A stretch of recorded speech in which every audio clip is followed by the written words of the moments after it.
Hi, my name is Felicia Zhang and I'm a 2014 Pairs Figure Skating Olympian. I'm here to teach you how to tie your skates to get the most fun and enjoyment out of your skating session today.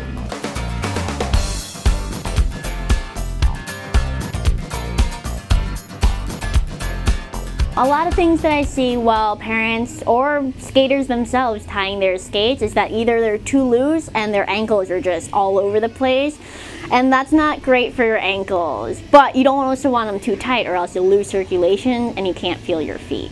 Alright, so let's start with your first skate. Okay. So many rental skates come very tight just to keep the laces all intact. So first you want to take the laces out of the skates and then untie it all the way. So Miss Caroline can get her foot actually in the skate. Alright, there we go.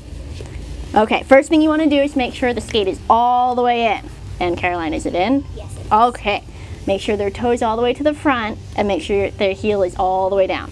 So, first thing is to do is to adjust the tongue, make sure it's right in the middle, nothing's like slipping out like that, or else that's gonna cause painful blisters that you don't want. Okay.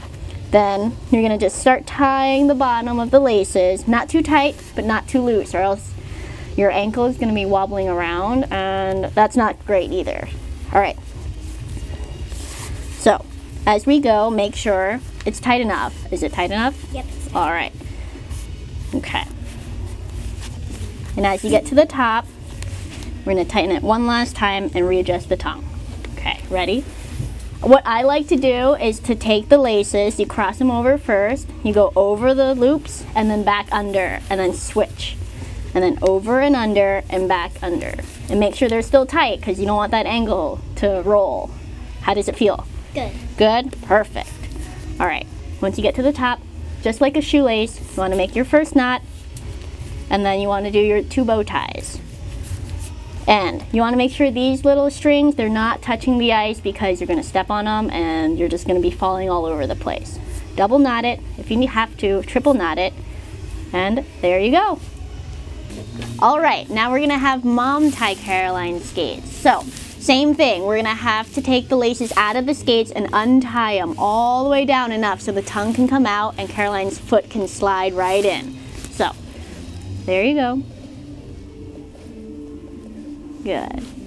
And Caroline will put her foot in all the way down so the heel touches the bottom and the toe touches the front. Okay. Now we're going to tighten up the laces starting from the bottom going all the way to the top. There you go. And we're just going to pull as tight as you can, but not tight that Caroline can't feel her foot after 5 minutes. There you go. Good. And as you get closer to the top, it should be getting tighter because you don't want that ankle to be wobbling around in your skates because that won't be good after 5 minutes as well. She might have a sprain and that's the last thing that we want to do. Alright, so now we're going to cross the laces over and we're going to go over the hook and then under. Good, and then switch. Over and under. Good. And one last time, over and under. And Caroline, how does that feel? That feels good. Alright, so that's good. And then we're going to tie just like a shoelace. We're going to go under the loop, tighten, and then make your 2 bunny loops. And then tighten one more time. And then make sure the laces don't reach the bottom of your skate because that's very important. And then we're going to double knot it. And if you need to, triple knot it. And there we go. It's all set.